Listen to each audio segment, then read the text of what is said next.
The winter storm raged over Mountain Ridge Wildlife Center as Emma Anderson prepared to close up for the night. The temperature had plummeted well below freezing, and thick snow blanketed the ground in endless white sheets. Emma pulled her coat tighter around her body, watching as her breath formed misty clouds in the biting evening air. Something about this night felt different. The animals in their enclosures were unusually silent, almost as if they were waiting for something. As Emma made her way toward the main building, she noticed an eerie stillness. No birds calling, no wolves howling as they normally did at this hour. Instead, the wolves stood motionless by their fence line, their eyes locked on something beyond the center's gates. Emma followed their gaze, narrowing her eyes against the swirling snow. And then she saw it. A massive black bear stood at the main entrance, its dark silhouette illuminated by the security lights. Emma's pulse quickened. In her 15 years of working with wildlife, she had never encountered anything like this. But what unsettled her most wasn't the bear's presence. It was its behavior. It wasn't aggressive, nor did it seem frightened. Instead, it paced back and forth, occasionally rising onto its hind legs and pressing its paws against the gate in a strangely deliberate, almost human-like motion. Emma instinctively reached for her phone to call emergency services, but something made her hesitate. The bear wasn't trying to break in. It wasn't acting like a wild animal in distress. Instead, it kept glancing at Emma, then turning its head toward the forest, before looking back at her again. Its movements were precise, almost as if it were trying to communicate. The security lights provided just enough illumination for Emma to get a clear look at the bear's face. What she saw made her breath catch. Her phone slipped from her fingers, landing soundlessly in the snow. The bear's eyes glistened with something unmistakable. Tears. They streaked down its fur, freezing in the brutal cold. Emma had heard stories of elephants crying, but never in her entire career had she encountered, or even read about, a bear showing such raw emotion. The strange energy rippled through the entire center. The deer pressed closer to their fences, their ears pricked forward in silent focus. The eagles had abandoned their usual evening preening, their piercing eyes locked onto the bear. Even the other bears in their enclosures, normally sluggish in the winter chill, were now fully alert, emitting low, unfamiliar grunting sounds. The mother bear at the gate continued her strange display. She would step away from the gate, turn back to Emma with those sorrowful, pleading eyes, and then return. Over and over she repeated the motion, but now her gestures grew more urgent, more deliberate. She lifted a paw, pointed toward the forest, then pressed it to her chest, again and again. Emma stood frozen, but not from the cold. Her years of training told her to follow protocol, to call for backup, to treat this as a potential threat. But something deeper, her instincts, her very core, told her this was different. This bear wasn't threatening. She was pleading. The snowfall thickened, coating the bear's dark fur in delicate white flakes. And still, she waited. Still, she persisted in her strange behavior. Emma noticed something else too. The bear's movements, though urgent, were careful and measured. She was keeping a consistent distance, making sure not to appear threatening. This wasn't just unusual behavior. This was calculated communication. Other staff had left hours ago due to the worsening storm. Emma was alone with this extraordinary situation. The bear's eyes never left her, and those tears kept flowing, creating tiny icicles in her fur. Emma had studied animal behavior her entire career, but nothing had prepared her for this moment. The bear was clearly trying to communicate something urgent, something important enough to make her seek human help. The facility's nightlights caught the glint of more tears rolling down the bear's face. Emma pulled out her phone again, this time to record this unprecedented behavior. As she filmed, the bear became more animated, as if realizing she finally had Emma's full attention. She repeated her gestures with renewed energy, pointing toward the forest with even more urgency. Emma knew she had to make a decision. Every protocol, every safety regulation told her to stay inside, to call for help, to wait until morning. But there was something in those tears, something in those deliberate movements that told her waiting wasn't an option. Whatever this bear was trying to communicate couldn't wait until dawn. She reached for her radio, her hands trembling slightly from both cold and anticipation. She needed backup, someone else to witness this incredible event. As she waited for a response, the bear continued her silent plea, her eyes reflecting a desperation that transcended the natural barriers between species. Something extraordinary was happening at Mountain Ridge Wildlife Center, and Emma knew she was about to discover exactly what had driven this mother bear to seek human help on this freezing winter night. The radio crackled with Michael Chen's response. He was still at his cabin nearby, and despite the worsening storm, he agreed to come immediately. Emma kept her eyes on the mother bear, who waited patiently, occasionally glancing towards the forest before looking back at her. The bear's intelligence showed in every movement as she maintained a perfect distance. Not too close to frighten, not too far to lose contact. 10 minutes felt like hours until Michael's truck lights cut through the snow. The bear, instead of running from the approaching vehicle, stood her ground and repeated her pointing gesture as Michael stepped out. He stopped in his tracks, witnessing the extraordinary scene. Emma quickly briefed him, and together they gathered emergency rescue gear, flashlights, and medical supplies. As they stepped toward the gate, the bear's behavior changed. She became more animated, but still maintained her careful movements. When they opened the gate, she started walking toward the forest, stopping every few steps to ensure they followed. Her path seemed carefully chosen, avoiding deep snow drifts and dangerous ice patches. The storm whirled around them, but the bear led them along what appeared to be the safest route. She would stop at uncertain terrain, waiting for them to carefully cross before continuing. At one point, she even pushed snow aside with her paw to reveal more solid footing underneath. Michael and Emma exchanged amazed looks. This went beyond normal animal behavior. As they ventured deeper into the forest, something extraordinary happened. A fox emerged from the shadows, falling into step beside them. Then came two deer, walking parallel to their path through the trees. Instead of running from the bear, these animals seemed to be joining their procession. The bear showed no aggression toward them, focused entirely on her mission. Their lights caught something metallic on the bear's ear. Michael squinted through the snow. "Emma, look, this bear has a tag."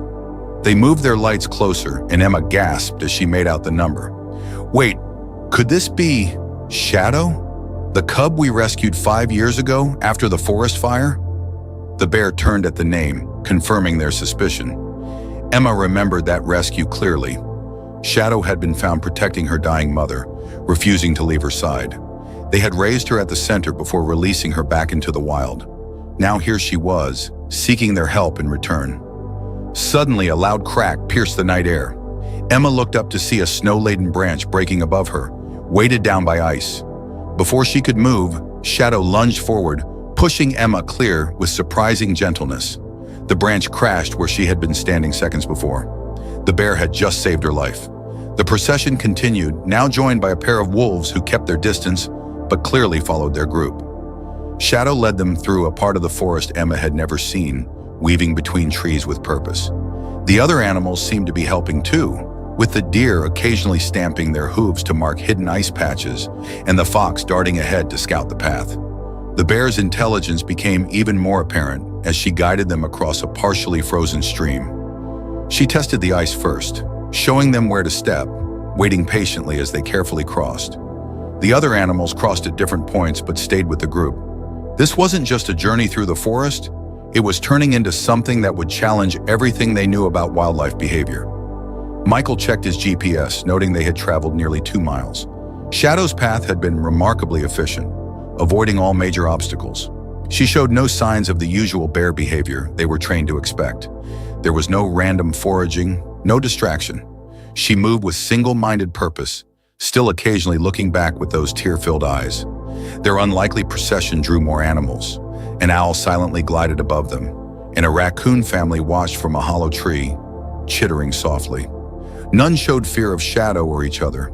It was as if the normal rules of the forest had been suspended. Emma thought about all her years of wildlife study, how they were taught that animals acted purely on instinct. Yet here was Shadow displaying problem-solving skills and empathy that went far beyond instinct. Shadow stopped suddenly, raising her head and letting out a soft grunt. The other animals became alert too. The fox darted forward, then back, as if confirming something. The wolves stood still, their ears forward. They were close to something. Through the swirling snow, Emma could make out a clearing ahead. Shadow turned to them, her eyes reflecting their flashlight beams, and made that pointing gesture again, more urgently now. The intelligence they had witnessed during this journey was impossible to dismiss. Shadow had not only sought help, but had shown them the safest path through a dangerous storm. She had protected them, communicated with them, and somehow united other forest animals in her mission. As they stood at the edge of the clearing, Emma realized they were about to discover what had driven this extraordinary bear to demonstrate such unprecedented behavior. Looking at Shadow now, Emma saw more than just a bear they had once rescued. She saw an intelligent being who remembered human kindness and had returned seeking help, showing abilities far beyond what science had thought possible. The bear's eyes held both intelligence and desperation as she looked toward the clearing. Whatever they were about to discover would change everything they thought they knew about wildlife. The clearing opened before them, and their flashlight beams revealed a horrifying scene.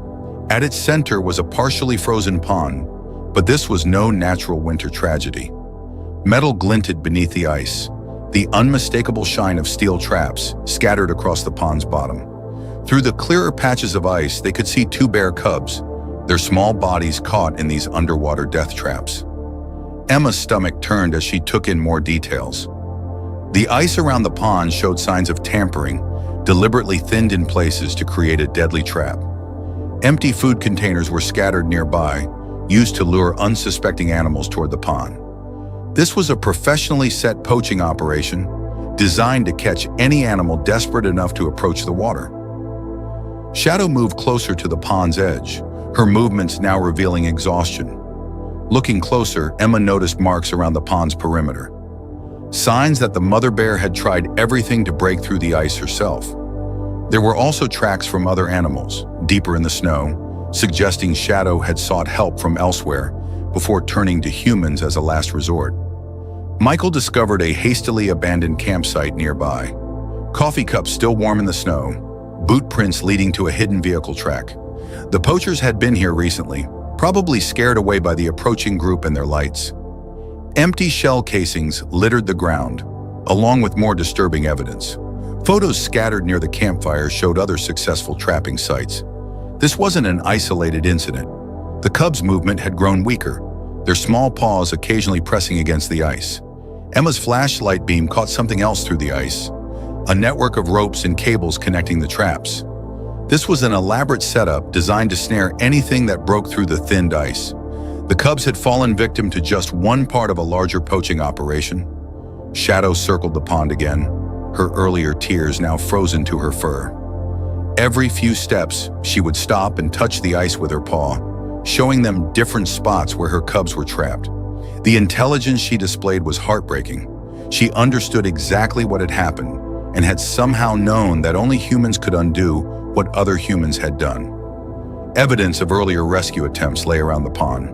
Broken branches showed where Shadow had tried to reach her cubs. Marks in the ice revealed failed attempts to break through. Small animal tracks in the snow suggested other forest creatures had also tried to help, explaining why they had joined the procession to bring humans here. Emma found a hunter's logbook half buried in snow, its pages revealing something even more sinister. This trap site was one of many, part of an organized poaching ring operating throughout the region. The poachers had been tracking Shadow specifically, knowing she was a tagged bear. They had used her maternal instincts against her, setting up their trap where they knew she would bring her cubs to drink. The scene told a story of desperation. Shadow had discovered her cubs trapped hours ago, maybe even days. She had tried breaking the ice herself, had possibly sought help from other bears, had attempted everything possible before making the extraordinary decision to seek human help. The tracks around the pond showed her countless attempts, her refusal to abandon her cubs. Michael's discovery of fresh tire tracks suggested an even more urgent situation. The poachers would return, probably with reinforcements, once they realized their trap had worked. This wasn't just about saving the cubs anymore. This was about exposing and stopping a cruel operation that had been terrorizing the forest wildlife. Shadow stood at the pond's edge, looking between her cubs and the humans she had brought to help. Her eyes held both trust and urgency. She understood they were her cubs' last hope, and somehow she had known exactly which humans to ask for help. The tags in her ear marked her as one of their success stories, a rescued cub who had grown up to be an extraordinary mother. The complexity of the trap setup spoke of professional poachers who knew exactly what they were doing. They had counted on animal behavior being predictable, instinctive. They hadn't counted on a mother bear's intelligence, her ability to remember human kindness, or her courage to seek help from the same species that had caused this tragedy. As Emma and Michael assessed the situation, Shadow's earlier tears began to make sense. This wasn't just physical pain she was showing, but a deeper understanding of betrayal. Humans had saved her as a cub, and now humans had tried to destroy her own cubs. Yet she had still trusted enough to seek human help, showing a level of emotional and logical thinking that would challenge every scientific paper ever written about bear behavior. Emma and Michael began setting up their rescue equipment, working quickly in the harsh winter night. They brought out ice saws, rescue ropes, and their medical kit. The situation was dire. The cubs' movements were becoming weaker, and the ice around the traps was starting to refreeze in the bitter cold. Shadow watched intently as they tested the ice thickness. When Emma moved toward a thin spot, the bear gently pushed her back, guiding her to a stronger section. Michael secured the rescue ropes around himself while Emma anchored the other end to a sturdy tree. As he began cutting through the ice, their flashlights revealed something horrifying. There weren't just two cubs trapped. Other shapes moved beneath the ice, more animals caught in this cruel trap. Halfway through the cutting process, Shadow suddenly became alert. Her ears perked up, and she turned toward the forest. The other animals that had accompanied them also sensed something. The wolves disappeared into the shadows, and the fox darted behind a snowbank. Distant engine sounds broke through the storm. The poachers were returning. Michael worked faster, the ice saw sending shards flying as Emma kept watch. Shadow positioned herself between the approaching sounds and the rescue operation, her massive form a protective barrier. The fox reappeared briefly, darting toward the vehicle tracks, then disappeared again. It was almost as if the forest creatures were coordinating their efforts. The first ice block came free, revealing one of the underwater traps. The mechanism was sophisticated, designed to prevent escape once triggered. As Michael reached down to free the first cub, headlights appeared through the trees. Shadow stood her ground but made no aggressive moves. Instead, she began making loud noises, drawing attention to herself. Emma quickly called the local authorities on her emergency radio, but help would take time in this storm. Just as Michael lifted the first cub free, 3 trucks burst into the clearing. The poachers emerged armed and angry, but stopped short at the bizarre scene before them. Their headlights illuminated Shadow, standing protectively near the humans who were rescuing her cubs. The fox's earlier disappearance suddenly made sense as police sirens wailed in the distance. The clever animal had somehow led the authorities to their location. The poachers found themselves surrounded not just by law enforcement, but by a united front of forest animals. Wolves emerged from multiple directions, while deer blocked the vehicle escape routes. As the police arrived, Michael and Emma continued their rescue work. Shadow now moved actively to help, using her strength to push away ice chunks they had cut.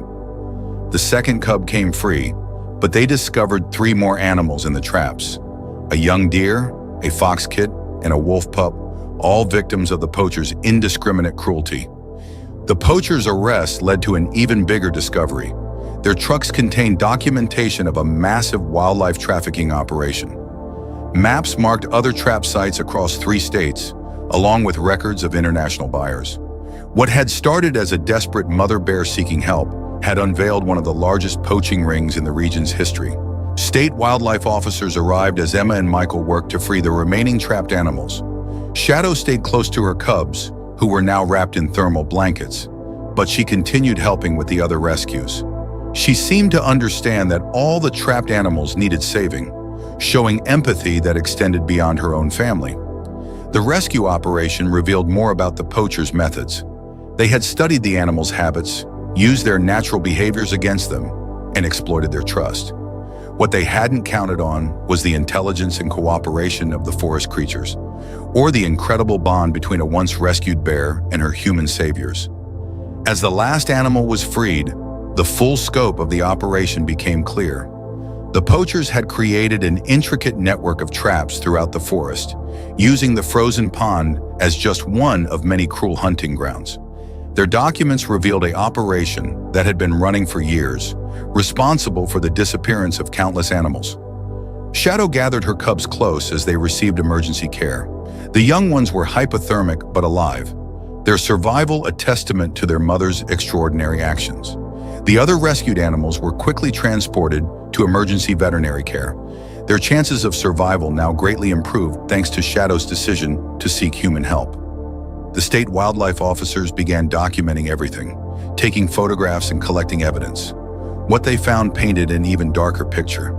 Hidden cameras had been placed around the pond, recording the animals suffering for potential buyers who wanted proof of their trapping methods. The level of organization and cruelty was beyond anything they had seen before. The local police discovered sophisticated communications equipment in the poachers' trucks. Radio frequency scanners suggested they had been monitoring police and wildlife service channels.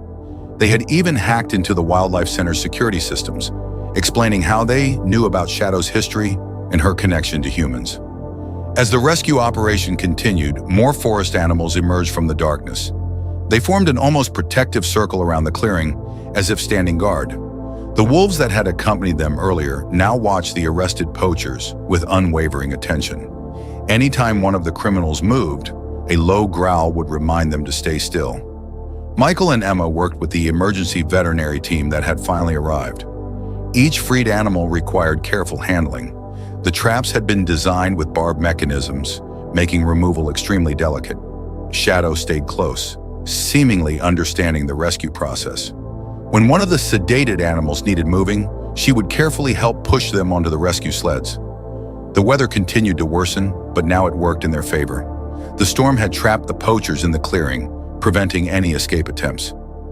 More evidence emerged as the police searched their vehicles thoroughly. International bank statements, coded messages, and most disturbingly, orders for specific animals from private collectors around the world. A wildlife forensics team arrived and began analyzing the trap mechanisms. They found fingertip-sized pressure plates that would activate only under the right weight, explaining why smaller animals could walk on the ice safely while larger ones would fall through. The technology involved suggested government-level resources, hinting at corruption in high places. Shadow's cubs started showing signs of improvement under the emergency care. Their body temperatures slowly rose and they began responding to treatment. Yet Shadow's attention remained divided between her cubs and helping with the other rescues. She seemed especially concerned about the wolf pup, often checking on its progress and gently nudging the warming blankets closer around it. The operation had evolved from a simple rescue into a massive crime scene investigation. Federal agents arrived, their presence indicating the significance of what they had uncovered. The poachers' credentials were found to be forgeries, their true identities raising red flags in multiple international databases. Throughout all this activity, the most remarkable sight remained Shadow's behavior. She moved seamlessly between the emergency teams, acting almost as a coordinator between the human rescuers and the forest animals.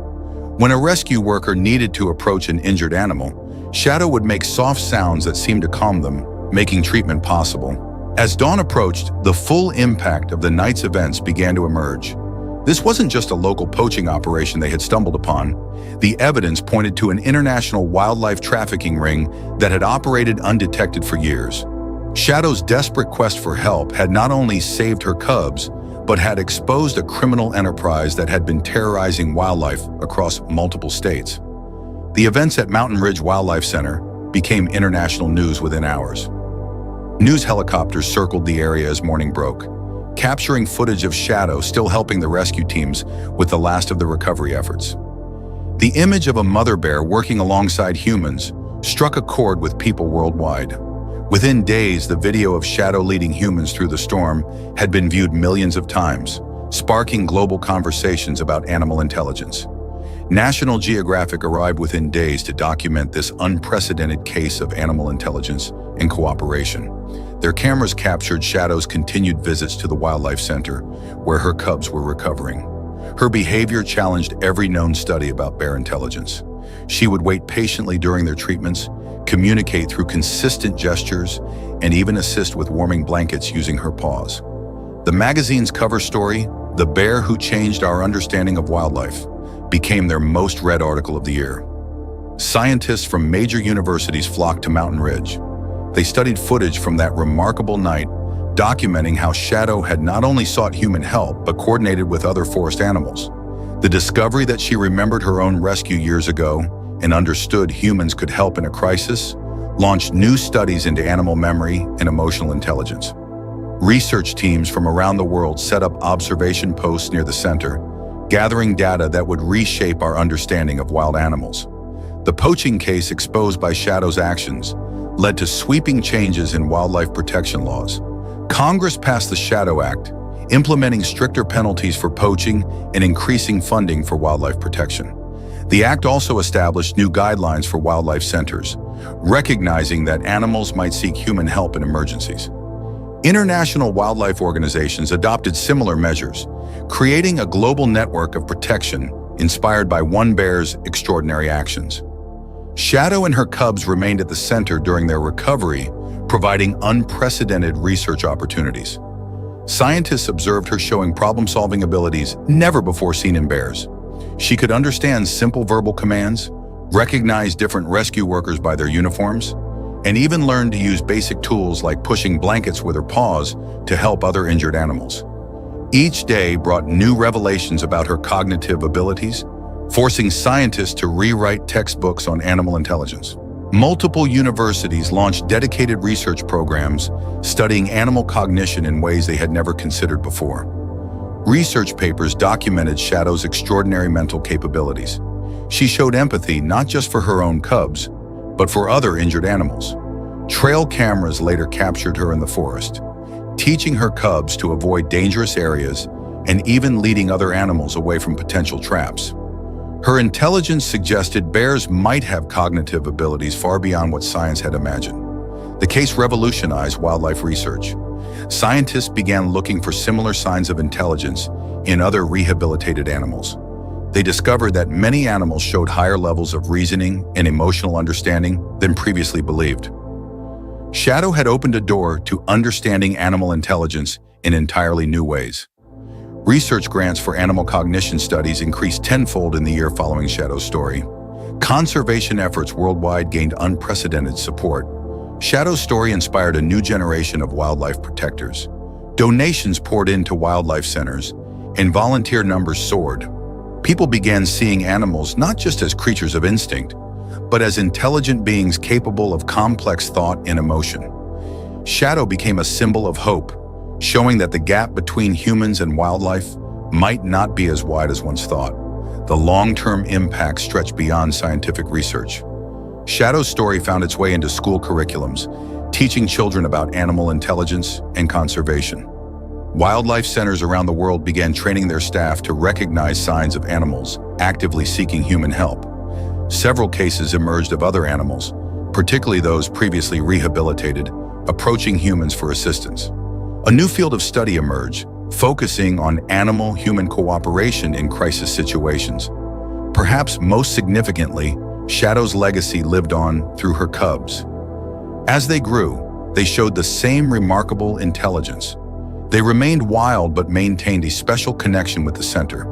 Occasionally, they would appear at the gates when other animals needed help, continuing their mother's extraordinary legacy of bridging the gap between humans and wildlife.